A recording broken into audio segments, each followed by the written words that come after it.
Welcome to Tanakh Talk.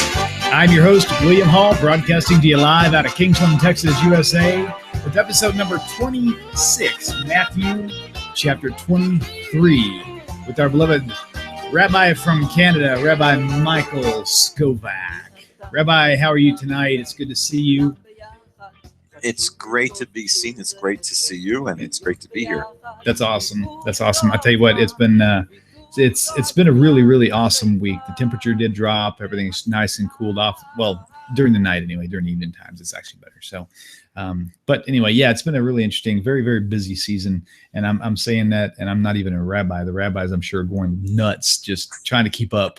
You know, I know you've got very good reason to be going AWOL for the past 2 days. That's for sure, right? You know, the month that we're in now is called the 7th month. It's called in the Bible the Chodesh HaShvi'i, 7th month. And we know that it has, you know, almost all the Jewish holidays. Right. As Jewish New Year and Yom Kippur and Sukkot and Shmini Atzeret and Simchat Torah. And the word Sheva, 7, also is related to the word Sava, which means satiated, full. So it's also a very full month, right? It's a month that's satiated and it's filled up with holidays. So yeah, that's been like a major part of our lives past few weeks. This past few days, Shmini Atzeret and Simchat Torah was absolutely incredible.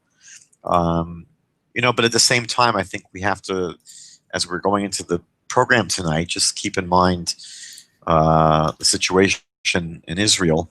You know, keep the people there in our prayers, because it's getting a little bit hairy Sure. for many reasons. You know, it's never easy there, but it seems like things are really heating up in many ways. So I'd like to just begin tonight, you know, by asking everyone to, if they just could keep a little bit extra prayer intention on having some more peace and quiet in the Middle East.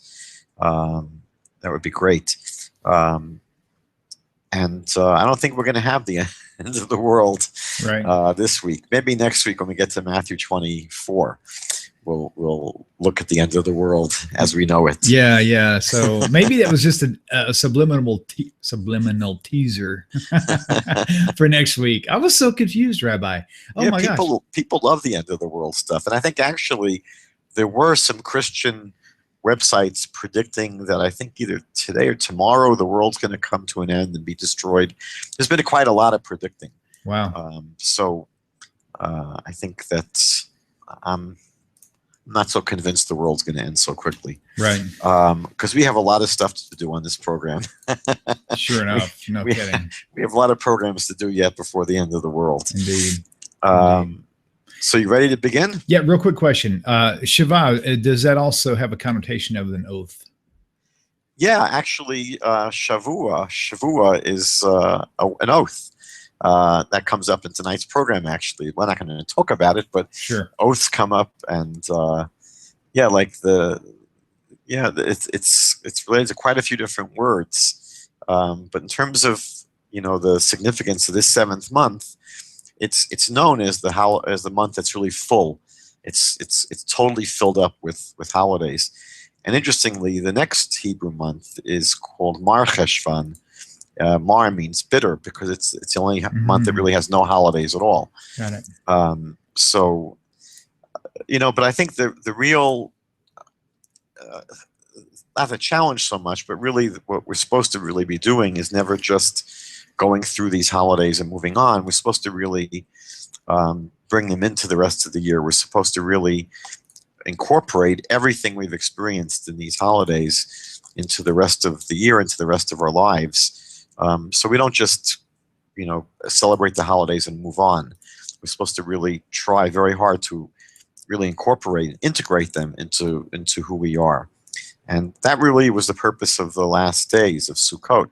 You know, the Bible speaks about having this holiday of Sukkot, the festival of where we live in the booths, tabernacle. But then there's an extra day at the very end, which there's no mitzvot. We don't sit in the sukkah. We don't take the four species. It's just a day that's really dedicated to trying to bring everything in to our being, to try to integrate and incorporate all the lessons, all the inspiration that we've gained since the beginning of this holiday season into our consciousness for the rest of the year.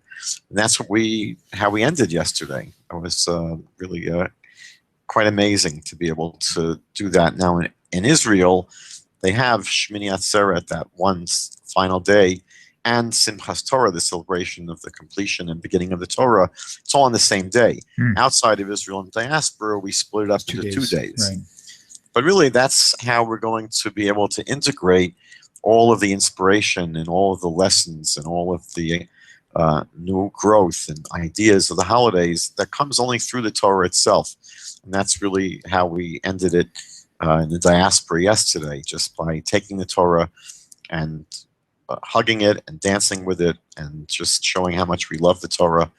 And that's the lifeline that we have to really hold on to during the entire year. And with that lifeline, we're going to try and look at the Christian scriptures tonight. There you go. From a Jewish perspective. Right, so chapter 23 of Matthew, I would say this is where it gets personal because, it's funny. A couple of months ago, I was in a Jewish bookstore, and the person that was behind the counter was pointing nervously to the back. There were 3 huge bikers. They were Christian bikers, and she didn't know what to do with them, how to handle them. So I just sort of ambled over to them, and they asked me, "Can I ask a question?" And I said, "Sure." And they said, "What are these wings over here?" They were pointing to a talit, to a prayer shawl. They were calling it wings. And they wanted to know about the wings. And I said, "Well, what do you want to know?" And they said, "Can we buy a set?" And I said, "Well, why do you want to buy, this prayer shawl?" I said, "Well, we want to buy something that will remind us of Jesus." Wow. And I said, "Well, do you know what they're really for? Do you know what the real purpose is?" And they said, "No, not really." So I showed them in Numbers 15 that the tzitzit, the ritual fringes, are there to remind us to keep all the commandments of the Torah. And I said to them, I am assuming you guys aren't keeping all the commandments of the Torah. You're not circumcising your kids. You're not observing the dietary laws. You're not observing the Shabbat and the Jewish holidays. So it's not really something that you're interested in doing, to have this reminder to observe all the commandments of the Torah. And they said, "Well, I guess you're right." And I said, "Well, for Jewish people, the prayer shawl it's a very holy garment. It's something which is not treated casually. We treat it with a lot of respect. And to use it for a purpose it wasn't intended for, it's not really respectful." And I said, "I don't think that it's the right thing for you to do is to buy a prayer shawl for that purpose." And they agree with me. And so they said, "Well, what should we do?" And I said, "Well, this bookstore," I said, "all the books in this bookstore were written by Pharisees, every single one of them." And I said, in Matthew 23, Jesus begins the chapter by saying that the Pharisees and the scribes, they sit in the seat of Moses, and therefore everything that they teach you, you should do. So I said, here, your Messiah is basically telling you to follow the teachings of the Pharisees. So I said, my recommendation is, if you want to do something, want to buy something that might remind you of Jesus, I said, get a book that's written by some Pharisees, and maybe you'll think of Jesus a little bit. And they said, well, what do you recommend? So I pulled off the shelf Ethics of the Fathers, Pirkei Avot. Nice. I said, this is a book that was not just written by Pharisees. I said, this was written by Pharisees, many of whom lived 2,000 years ago at the time of Jesus. And I said, buy this book, read the teachings, and maybe it'll be helpful. And I think that it's important, I think, for Christians who are reading this chapter to realize that they're getting a very one-sided, prejudiced, biased, ugly take on who the Pharisees were, and they shouldn't just take my word for it. I think that the simplest way of finding out about who anyone is to take a look, meaning that the Pharisees left behind thousands and thousands of pages of teachings. You could read about their lives. You could see what kind of people they were and what they taught and what they represented.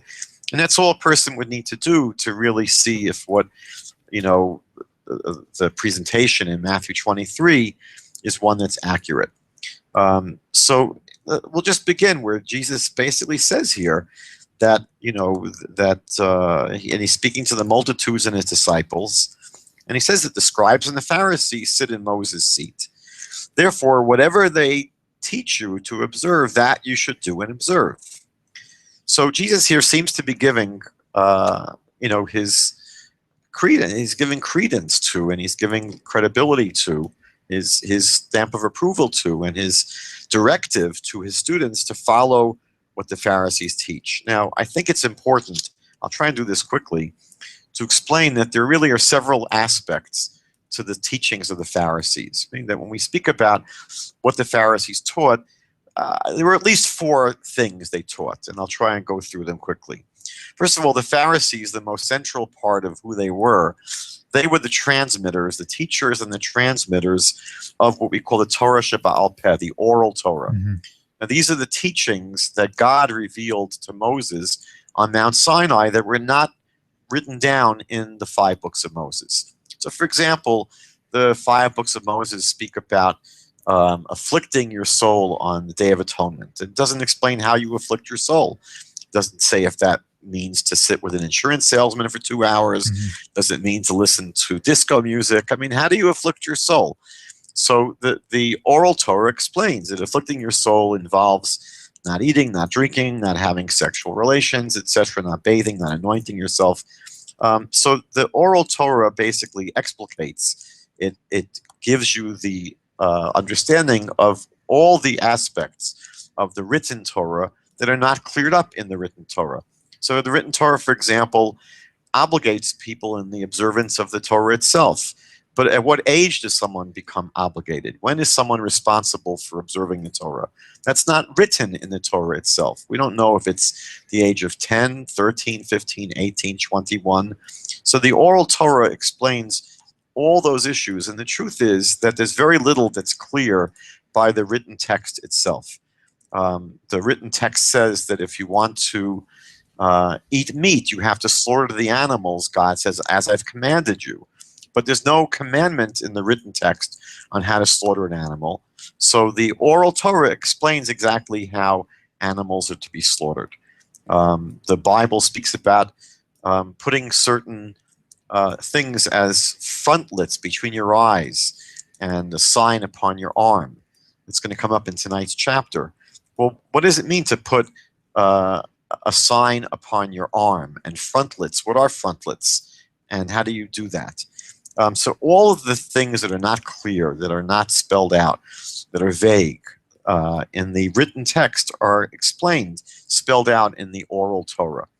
And basically there are numerous examples, I mean, far more than we could give tonight. I'm just going to focus on one.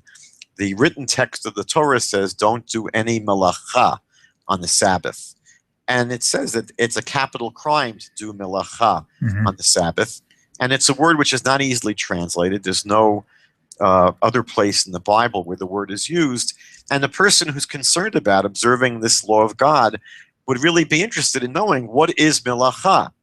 And so the oral Torah explains that the melacha encompasses 39 conceptual categories of activity. One of them is writing.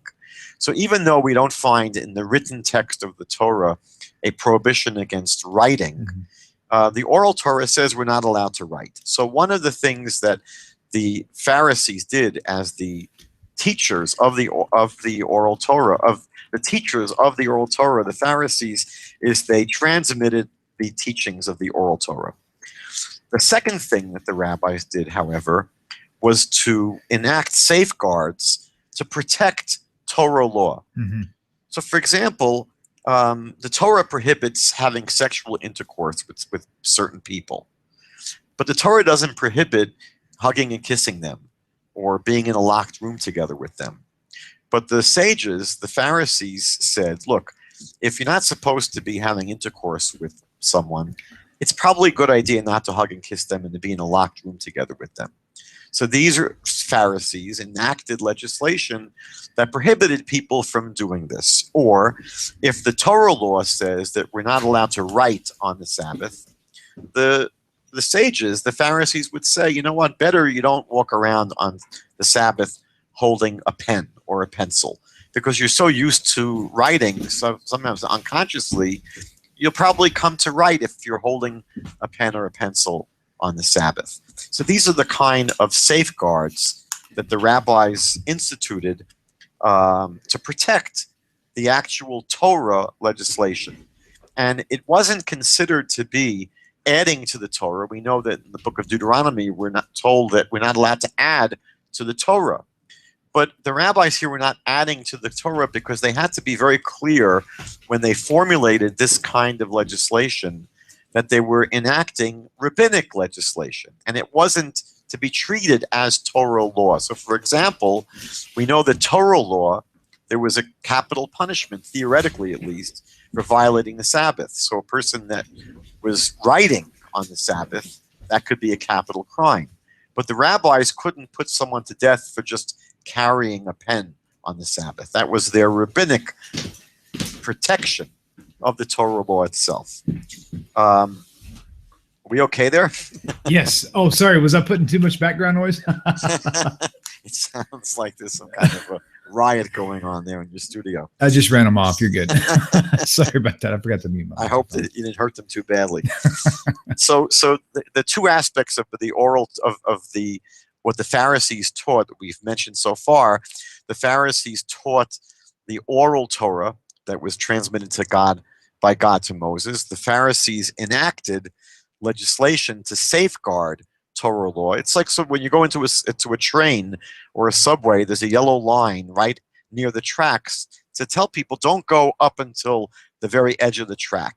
Right? That's a bad idea. So they paint a yellow line to make sure you don't go to the very, very end and you can easily fall in. And that's what the rabbis did. The rabbis painted this yellow line to protect us from violating the Torah law itself.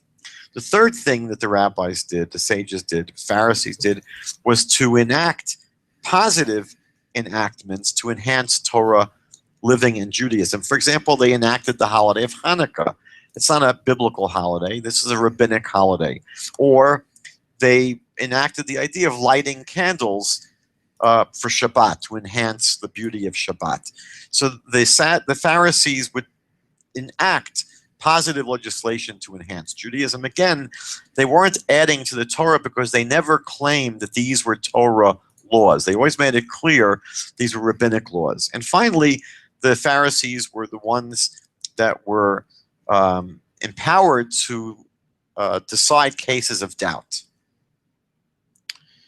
Now, it's important to understand that the authority of the Pharisees, the authority of the rabbis and the sages, was not something they arrogated to themselves. This is something that God decided, God allocated, God really gave them this authority. We see this in Deuteronomy chapter 17, and we see earlier examples where God told Moses to appoint elders to make decisions in terms of the law because, God himself decided not to be always stepping in and telling us what to do every single day. Meaning God revealed the Torah at Mount Sinai, and God is basically saying to us, I'm now giving you the Torah for you to work with, to have judges, to have lawyers, to have legal experts. God could have said to us, look, I don't trust you as human beings, and I'm going to come every need and I'll give you more instructions. God does not take that approach with us. Okay. Now, it's interesting that Christians have a tremendous amount of difficulty with this idea that there are things that we have to follow that are not in the Torah, not in the scriptures themselves. So, for example, John MacArthur, I've mentioned him in the past, one of the foremost evangelical commentaries to the New Testament today. He says that Jesus was only teaching his disciples to follow the Pharisees when the Pharisees are teaching what the Torah itself says. Now, the problem with that kind of interpretation is if that was Jesus' intent, if Jesus was only telling us to listen to those people who happen to teach us what it says in the Torah itself, then Jesus would have said that we should follow the Sadducees. because the Sadducees were the ones that did not believe in an oral Torah. That's a good point. So this is a very, very problematic interpretation. Another interpretation I saw was David Stern, who's a very famous Messianic teacher, and he wrote in his commentary to the New Testament that Jesus did not accept the oral Torah or the rabbinic teachings, and he claims that Jesus transferred authority to the Messianic leaders. That's where he says the authority is. Now, I think there are many problems with this interpretation. Number one, we know that the disciples of Jesus were not learned men. So these are not the kind of people you would entrust with the authority to interpret Torah law or to really be leaders in any kind of legal way. They were in many ways, illiterate. They were not learned. They were simple people. It's hard to imagine why Jesus would give them the authority to be the legal decisors of the movement. Secondly, the text here in Matthew 23 doesn't indicate that the authority was now being transferred to the disciples of Jesus. He seems to be saying here, no, it's in the seat, it's in the authority of the Pharisees and the scribes. He says these are the people that sit in the seat of Moses. Therefore, Jesus says everything they teach you, you have to do and you have to follow. It's interesting that today, I've been around today's Messianic movement for about 30 years. I've watched it very carefully. It seems to me that today, the vast majority of Messianic leaders today either tacitly or unwittingly give their assent to the oral Torah, to the Pharisees, to Rabbinic Judaism, because if you look at the way Messianic Judaism practices Judaism, it's basically not following what the text of the 5 books of Moses teaches. It's really following pretty much straight down the line what Rabbinic Judaism has taught since its inception. The fact that they have a wedding, doing a wedding exactly the way Rabbinic Jews do weddings with a chuppah. They have their bar mitzvah at 13, just coincidentally the way Rabbinic Jews do. They happen to make tzitzit just the way Rabbinic Jews do. The ones that wear tefillin, phylacteries, do it exactly the way Rabbinic Jews do. They celebrate Hanukkah, which is not in the Bible. They all, if you ask them what Jewish year it is this year, they'll say it's the same Jewish year that the rabbis pronounce.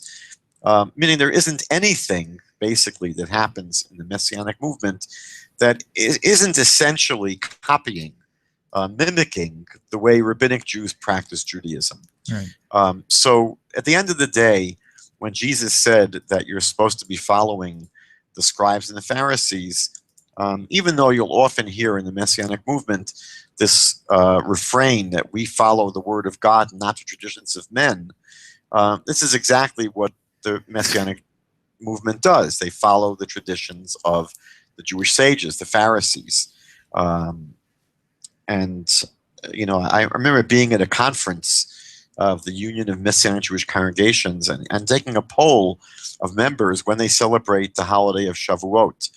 Because we know that Shavuot is supposed to be celebrated in the Bible. It says 50 days after the Sabbath. And according to the oral Torah, the Sabbath here basically is referring to the first day of the holiday of Passover. Sometimes the holiday is called a Shabbat. Now we know that the Sadducees, who did not accept this oral Torah teaching, they always had Shavuot falling on a Sunday, meaning that 50 days after the Sabbath would be on a Sunday. For Pharisees and Rabbinic Jews and people who follow the oral Torah, Shavuot is not always on a Sunday. It happens to come out 49 days after the first day of Passover. And my findings were that the vast majority of Messianic Jews celebrated Shavuot on the same day that traditional Jews did. And when I asked them why they did it that way, they quoted for me Matthew 23, that they're supposed to follow the teachings of the Pharisees. Mm-hmm. So it's a huge topic. Unfortunately, we don't have several months tonight. We only have this hour. Reb, I would like to add one thing to Yeah. kind of confirm something that I did have to actually go through in my learning curve too. The whole thing about the usage of the word work as opposed to malacha. One thing that I was taught, and I get it now. I didn't get it before. In fact, I quite rejected it before. Was that malacha? It can include work, but it doesn't mean work. Work was just like there's a separate Hebrew word for work. Tell me, what do you know? What is that word? Yeah, if the Bible was going to tell us you can't do work on the Sabbath, it would have used the word avodah. Oh, yes, that's right. Thank you. So with that said, to be intellectually honest with myself, I had to say, okay, if every time I see work in English where it says you shall do no work, I really need to completely remove that word entirely and just simply put in the Hebrew word and then find out what the definition for that Hebrew word is. Well, the problem, by the way, is even if it had said avodah, you'd still be stuck. Because what would it mean? Right. If God had said, don't do avodah on the Sabbath, what would that mean? Well, if I added zerah, I'm just kidding. What is work? Meaning that some people would define work as going to work. Meaning that, if you, have a job, that you go to, that's what you can't do on the Sabbath. That's really problematic because that would seem to imply that people who don't work don't have a Sabbath to observe. Right. Work is also defined in physics. In physics, work is moving any force over a distance.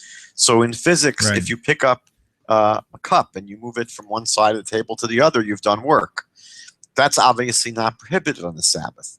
So to say that we can't do work on the Sabbath would be problematic, but it's not the word the Bible chose to use. The Bible used a word which doesn't really have any cognate. There's no other place you'll find this word melacha. It is related to the word malach, which is an angel. And there is some, Right. That's not for tonight's discussion, but it's a word which cannot be defined by trying to break down the word. No one would know what it meant to say don't do malacha on the Sabbath. It's interesting because you see that later in the Bible there are in some of the other prophetic books, you see there's indications that there had been more revelation than had been just written down in the 5 books of Moses. They're speaking about doing business, which is prohibited on the Sabbath. Carrying things, transporting them outside the city, etc. The Sabbath is not simple to just define in 5 minutes. Right. But my point was that if all you had was the 5 books of Moses, you really would have absolutely nothing. Now, the last part I wanted to speak about here is the next sort of backhand compliment he pays that Jesus pays to the Pharisees. He says, even though they have the authority and you have to really follow everything they teach you. In verse 3, he says, but do not do according to their works, for they say and they do not do. That's where the church hangs up right there. They cling to that. And it's really strange. He's saying they don't practice what they preach. Right. But which, is a nasty attack. But again, we shouldn't forget that he is teaching his disciples that what they teach you, what they tell you, you've got to do. But he's saying here, but don't look at them to see how they behave, because he's claiming here they don't practice what they preach. Now, this is going to be something I'm going to say a few times tonight, but I think the most disturbing part about this chapter is that, it engages in these gross blanket generalizations about really a group of thousands and thousands of people. So, it's impossible to imagine that, that none of the Pharisees practice what they preach. I mean, are we really supposed to believe that? But here again, he speaks about the scribes and the Pharisees. It's a blanket generalization.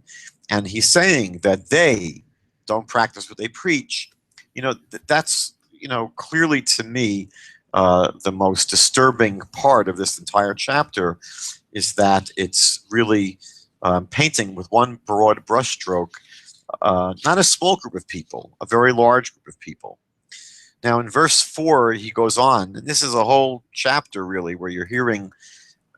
Now, again, I'm not married to the idea that Jesus actually said any of these things. Right. He very well might have. I have no way of knowing.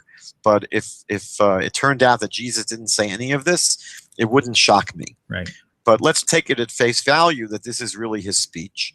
And it's really one long speech where he's whining about these Pharisees. And he goes on and he says, they. If you look at how many times, by the way, the word they appears in this chapter, that's the giveaway word. Imagine, any person in the world today speaking about any other group of people, that they are all lazy, they are all cheap. Right. Really, all 2 million of them. They're all, it's really quite disturbing. So he claims here that they bind heavy burdens that are hard to bear, meaning that these rascally rabbis, they make up these very, very difficult laws for people to follow, and he's criticizing them for this. And then he goes on to say, but, all they really want to do is get notoriety. They want to be seen by men. They want to be noticed by men. He goes on to accuse them of broadening their phylacteries and making their tassels, the tzitzit, larger so people will notice them. Meaning it's a long attack on people, he claims, that are only interested in notoriety and prestige and honor.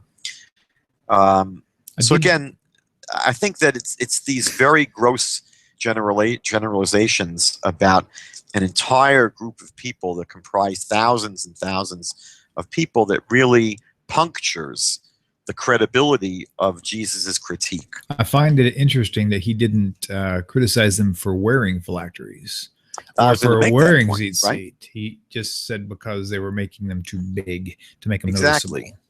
So what's clear here is that he's not disputing the idea of the way the Pharisees made phylacteries. Now again, if you were only to have the text of the 5 books of Moses, you wouldn't get from the phrase "a sign upon your arm" and "frontlets between your eyes," "totafot" between your eyes. You wouldn't get the black boxes with the parchments that we have, in traditional Judaism for the past 3,000 years. Well, I have a question on that, and actually, this is something that really I think Hashem used. It kind of pierced my heart on it because while I was criticizing what I saw in Judaism about wearing the black boxes and the strap around their arm, while I was actually criticizing them for this, I actually had a mezuzah on my doorpost.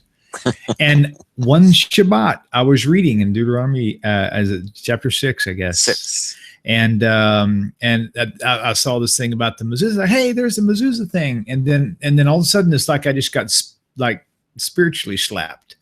And it's like, read the rest of that. And I'm sitting here looking at this. I'm like, well, if I take the literal factor of writing them and put them as a sign on my doorpost, but then I say I don't want to take the literal factor of binding it as a sign upon your hand, then my understanding of how to read and interpret anything is really messed up.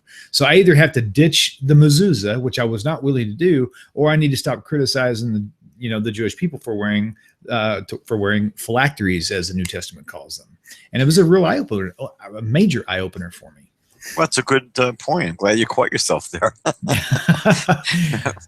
But, it's interesting because, those people who only accept the written text of the 5 books of Moses, if that's all there is, they would have their right to say, well, it's not to be understood literally when it speaks about putting them as, a sign upon your arm and frontlets between your eyes. It's just a way, it's an expression that you should have these things close to you, and it doesn't mean you should actually write it, on your doorpost. It's a way of saying, a person could take that hermeneutic approach and say it's an expression for how you should incorporate the teachings of the scriptures into your life. Okay, question. You'd have that interpretation, but again, God had a say here, and in the oral Torah, God explained to us it's not to be understood symbolically, that we're actually supposed to do these things in a very precise way. Rabbi, there's Yeah. one more thing that I would like clarification on.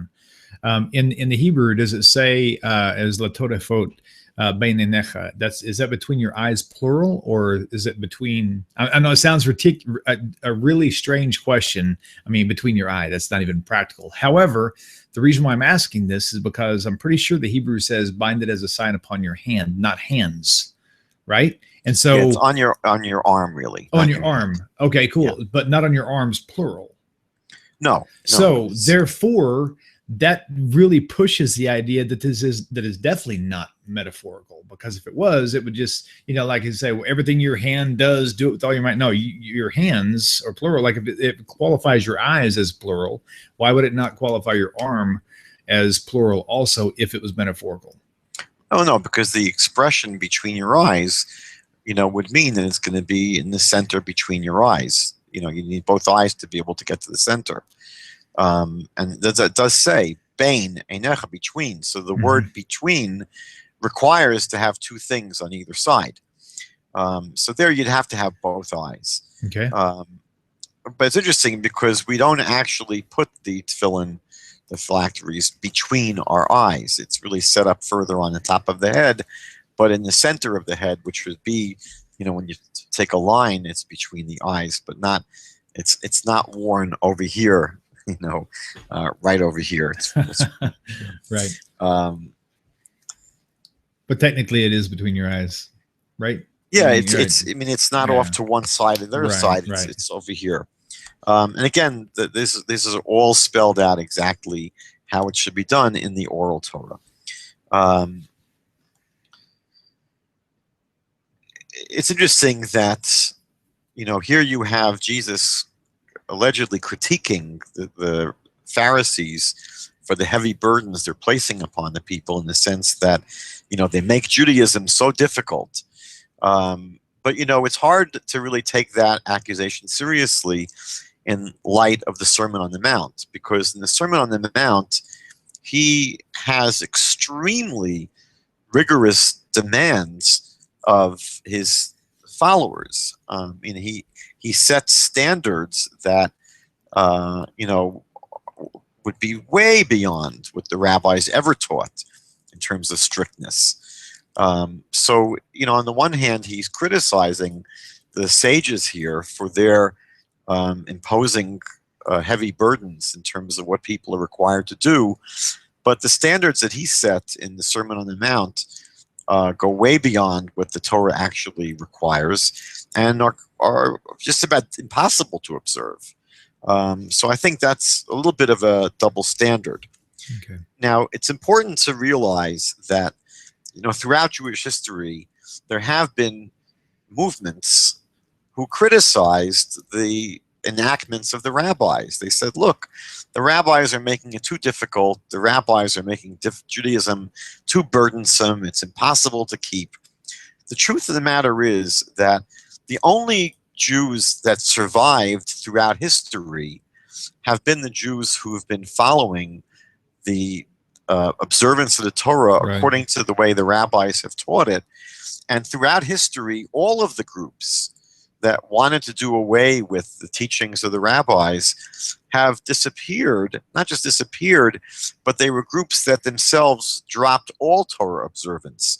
So it's not a coincidence that, here at least either Jesus or someone putting these words into his mouth, this is the foundation, this is the origins of Christianity, begin with this attack on the Pharisees. And yet it didn't take very long, probably within 100 years, that the vast majority of people who claimed to be followers of Jesus no longer kept the Sabbath at all, didn't keep any form of kashrut, of keeping kosher, didn't wear tefillin, didn't wear tzitzit at all, didn't observe the Sabbath, didn't observe any of the Jewish holidays, didn't circumcise themselves or their children, didn't check their clothing for shatnez, which is wool and linen mixed together, didn't observe the laws of ritual purity of husbands and wives that the Bible mandates, meaning that the people historically who whined and complained about the burdens being imposed by the rabbinic sages, these are people that inevitably stopped observing any of the Torah. And it's precisely those Jews today, if you wanted to go around the world today and find those Jews who sacrifice in order to be able to observe Judaism, they will make sure that they will move to neighborhoods where it may be a little bit more expensive, but they want to be within walking distance of a synagogue, and where you'll find that, you know, there's a tremendous amount of joy in the observance of their Torah. It's precisely those Jews who observe the Torah as explicated by the Pharisees and the sages. It's important to take note of that. Another thing that, you know, happens in this portion, if you just move on a little bit, is he says that the rabbis, you know, they love to be called rabbi because they're just so hungry for honor. So Jesus says that you shouldn't call anyone rabbi, and don't call anyone father, don't call anyone teacher. You know, most people don't really think he was saying these things literally. It's interesting that according to many authorities, and I think this is probably true, this is probably an anachronistic entry in Matthew, meaning that it sort of indicates that Matthew here is not really giving you the words of Jesus, who was, you know, speaking around the year 30 approximately, because it seems that the term rabbi, the title rabbi, was not used in the first century. And the earliest it really came into use was later on after the destruction of the temple.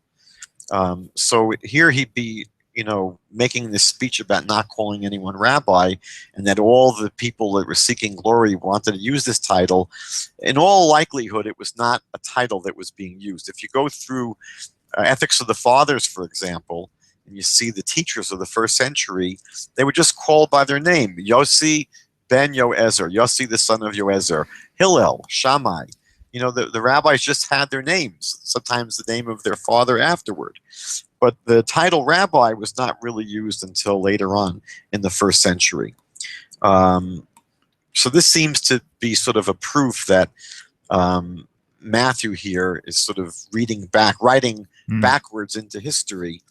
Another thing I just wanted to point out, and we've done this many times, is we've discussed whether or not Jesus in Matthew is claiming to be God himself. And it seems that almost all the references we've seen, Jesus is distinguishes himself from God, and that seems to be the case here as well. Because he says, don't call anyone rabbi, because you only have one rabbi, which is me, the Messiah, basically. And then he says, don't call anyone father, because you only have one father, and he's your father in heaven. And then he says, don't call anyone teacher, because you only have one teacher, and that's the Messiah. So he distinguishes himself, the Messiah, from God up in heaven. He's not equating himself here with God in heaven. I'll just tell you a quick story. I mean, I know we're going late tonight. I was once invited to speak at a Christian seminary, and they asked me how they should introduce me to the class of about 100 students. And they said, should we introduce you as Rabbi Skobac? And I said, well, you know, it's against what your scriptures teach. You shouldn't call anyone rabbi. And the professors looked at me and they said, no, it doesn't say that in the New Testament. And I said, yes, it does. And they said, no, it doesn't. And I said, yes, it does. And they said, no, it doesn't. And I said, whatever. I didn't want to get into it. That's so funny. they bring me into the class and they say, look, Rabbi Skobac is uncomfortable being called rabbi because it's against the scriptures. Anyone familiar with where it says that? And none of the students knew where it was. Wow. And I was sure that as soon as I left the room, they're going to all whip out their concordances and find out the great irony that the only person who knew that verse in the book of Matthew that day was the rabbi. Was the rabbi. That's funny. Anyway, let's go on. Okay. Verse 13. So he goes on. This is a whole chapter of woes against the scribes and Pharisees, and he calls them hypocrites. And he goes on to really rail against them. It's important to realize that if you check out almost all modern dictionaries and you look up the word Pharisee, it's defined as a religious hypocrite. It doesn't say Pharisee. Normally the first entry is not going to be the religious teachers in the first century, which would have been more accurate. It becomes a synonym, really. Pharisees has become synonymous with a self-righteous hypocrite, a religious hypocrite. And clearly the dictionaries get this from Matthew 23. And, it's so sad that these, compilers of the dictionaries probably never spent any time reading and studying the works of the sages, of the rabbis. Who were these men from their own perspective? Rather than reading some slanderous account about them, why not just spend some time reading what they taught, reading about their lives, how they live their lives, and see, what these people are really like. And it's interesting that many Christian scholars over the past several hundred years who've bothered to do this walked away with a tremendous amount of respect for the Pharisees. Now, some commentaries, because I think they were so embarrassed by this chapter, have insisted that Jesus is not really attacking all the Pharisees here, only some of the Pharisees. But I think the language that's being used here sort of shows that's not the case. He seems to be very clearly attacking a whole entire group. Then in verse 15, this is a long story. He attacks the scribes and Pharisees as hypocrites because they travel throughout the whole world to convert one proselyte, to make one convert. And when he's converted, you make him twice as much a son of hell as yourselves. I mean, obviously what he's saying here is that the rabbinic leaders are basically going to deprive people from going to the world to come, the kingdom of God, going to heaven, because they reject him as the Messiah. And so when they take someone who was not Jewish and bring them into Judaism and teach them their approach, which does not include accepting Jesus as the Messiah, he's saying, look, you're going to drag this person to hell with you.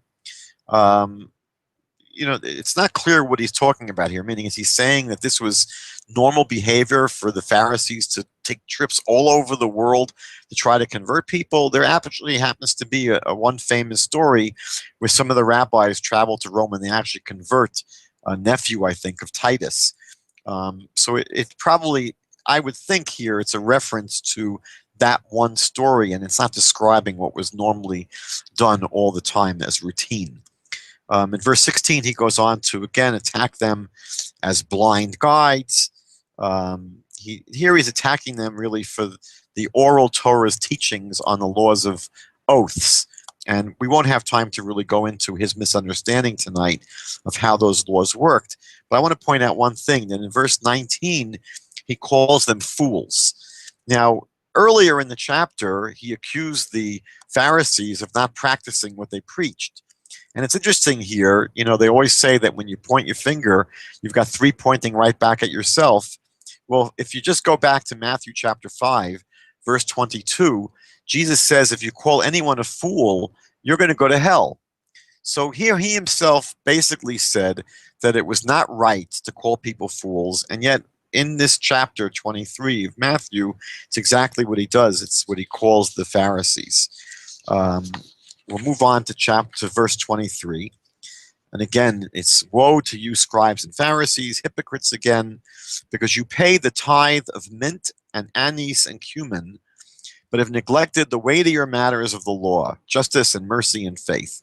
Now, we know that biblically there was a requirement to tithe your crops, and it probably did not include tithing these spices. It really meant the produce like grains and fruits and vegetables. And something that was like these little teeny plants like the spices would not have been required biblically. But rabbinically, there was an idea of tithing these things as well. And basically the tithe was a portion of a person's crop that went to the priests and the Levites, because we know the priests and the Levites did not have any land. They were basically supported by the rest of the nation because they were the teachers. They worked in the temple, but they were mainly the teachers of the people.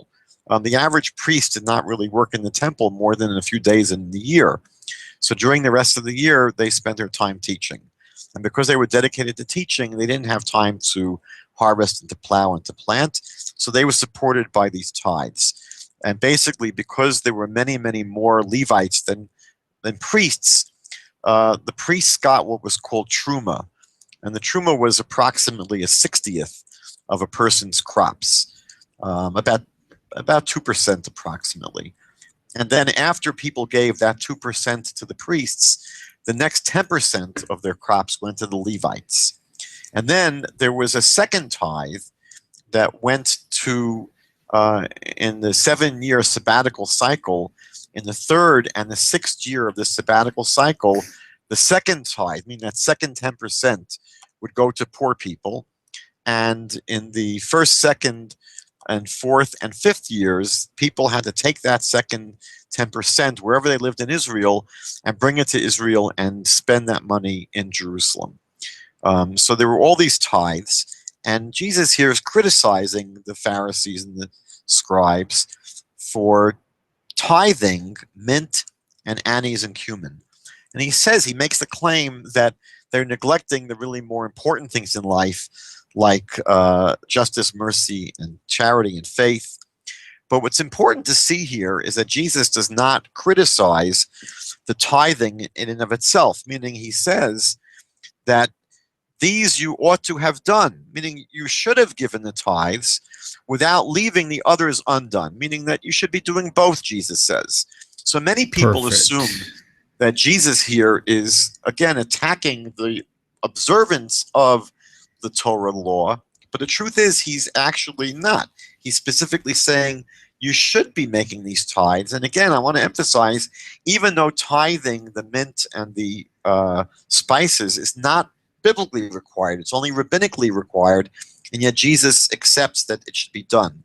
And again, I want to emphasize it's outrageous to portray all the Pharisees as people unconcerned with tikkun olam, with social justice, with mercy, with charity, with faith. Again, because these values were the most central things that the rabbis taught about. I mean, anyone that just spent a little bit of time studying the writings of the sages, ethics of the fathers, for example, will see that these very values are at the very center, the very core of what the Pharisees, what rabbinic Jews taught. By the way, I want to refer people viewing to refer them to a wonderful book called Permission to Receive by Rabbi Leib Kellerman.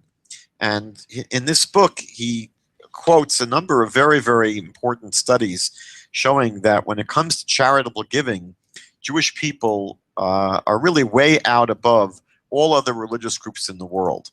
So, you know, it's interesting that here the Jewish leaders are being attacked for not really being concerned with social welfare and charity and faith, etc. And yet, this is the main thing they taught, and we see the proof is in the pudding. This is an area that Jews have always excelled in, as opposed to this teaching here.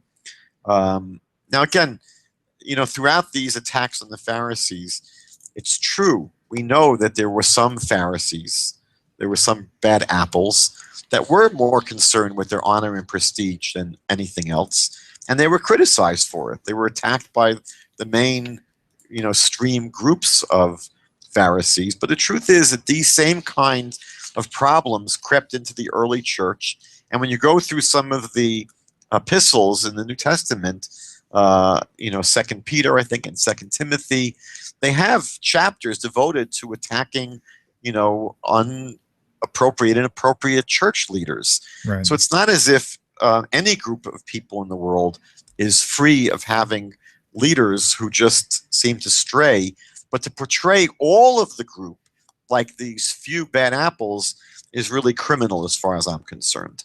We're going to wrap up now. If we could, we'll go to verse 29. just point out something interesting, that we've had this a number of times in Matthew. That's why I'm emphasizing it, that he speaks here about the monuments of the righteous. It's a part of the attack against the Pharisees, that they build tombs of the prophets and adorn the monuments of the righteous. He goes on to attack them and says, they say, if we had lived in the days of our fathers, we would not have been partakers with them in the blood of the prophets. We wouldn't have been those who murdered the prophets. But he does say here that there were people who were righteous. And this is something, again, that we see Jesus, especially in the book of Matthew, mentions many times, that there are righteous people. And this is in direct contradiction to what Paul later teaches throughout his writings, that there are no righteous people. Mm-hmm. In verse 31, he really begins to conclude his attack against the Pharisees by saying, of all the things that you do, you're hypocrites and you're vipers and you're snakes, and you're concerned only with honor and only with looking good on the outside, but inside you're corrupt. It's a long list of really ugly accusations against them. And here he basically accuses them of murder, that they basically are part of this line of Jewish people who are guilty of killing everyone all the way back to the righteous Abel, who was killed by his brother Cain. Wow. We'll read about it in this week's Torah portion, Bereshit.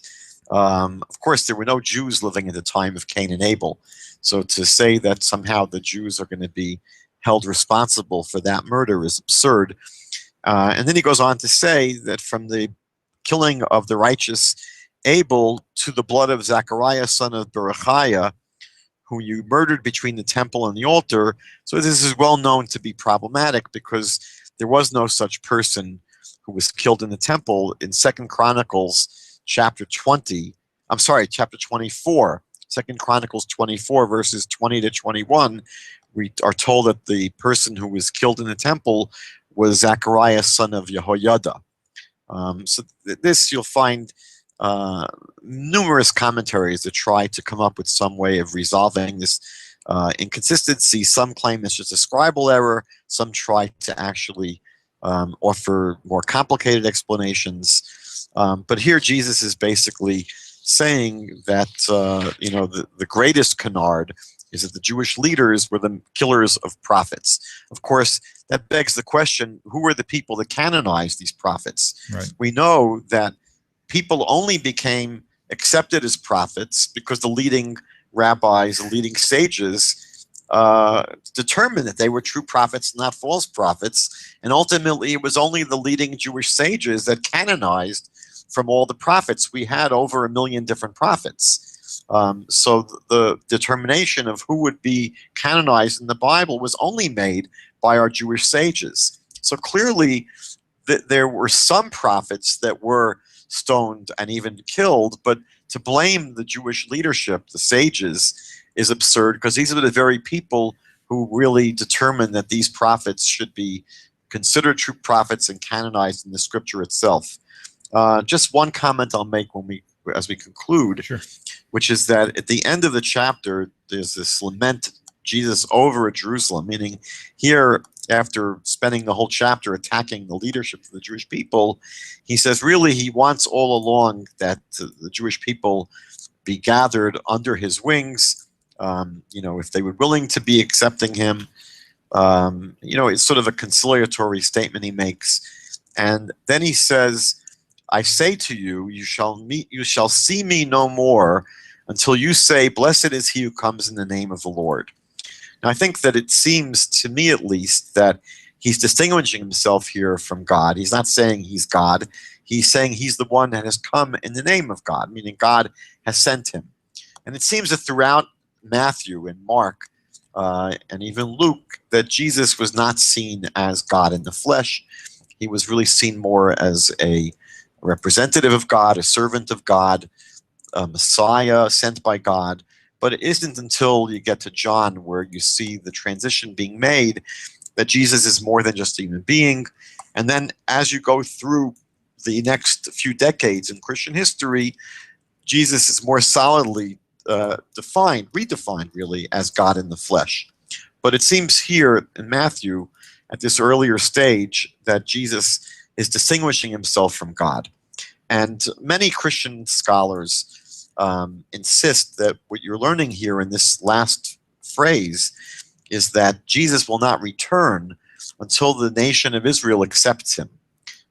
David Stern, in his commentary to the New Testament, I'll quote, he says, the fact that Yeshua will not return until Israel receives national salvation, he says, is a powerful motivator for evangelizing Jewish people.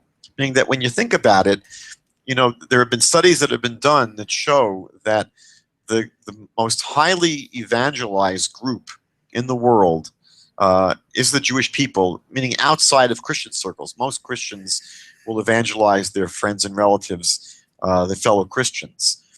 So most converts to Christianity, let's say to Protestant evangelical Christianity, are probably Christians from other branches of Christendom. Let's say more liberal Protestant groups or Catholic groups. But outside of the realm of Christendom, the most highly evangelized group in the world by far is the Jewish nation, Jewish people. Christians are devoting hundreds of millions of dollars to the conversion of the Jewish people. And one of the reasons is, I believe, that according to the way at least some Christians understand this last verse here in chapter 23, is the belief that Jesus will not return in the second coming until the Jewish people come to faith in him. There's no equivalent belief about the need, let's say, for example, to convert all Buddhists or Hindus or Muslims for Jesus to have to come back. So David Stern gives expression to this idea that the conversion of the Jewish people is really critical in order for Jesus to be able to return. And I think that's just an interesting thing, because it's not really clear what Jesus means, where he says at the end of the chapter here, you will no longer see me again till you say, blessed is he who comes in the name of the Lord. So William, I want to bless you and myself and the entire world in the name of the Lord, that we pray that Hashem's name will be blessed by the entire world. That's how our scriptures express the desire that God one day will be the king, acknowledged by the entire world. So with that, again, I want to repeat my prayers for the peace in our Holy Land, peace in Jerusalem, peace throughout the world. And I wish you a week of peace as well. Rabbi, thank you. And the feeling is highly mutual, believe me. So thank you again, Rabbi, for another awesome episode. Matthew 23, man, one of my favorite chapters. So look forward to next week, where the title of this week's episode will truly come to pass. All right, Rabbi. Love you. Love you, folks. Come check us out again. Go to JewsForJudaism.ca. Follow Rabbi Michael Skobac's work. He's got a lot of fresh videos out there you should check out on YouTube. So TanakhTalk.com, TanakhTalk.proboards.com if you want to join the forums to follow along.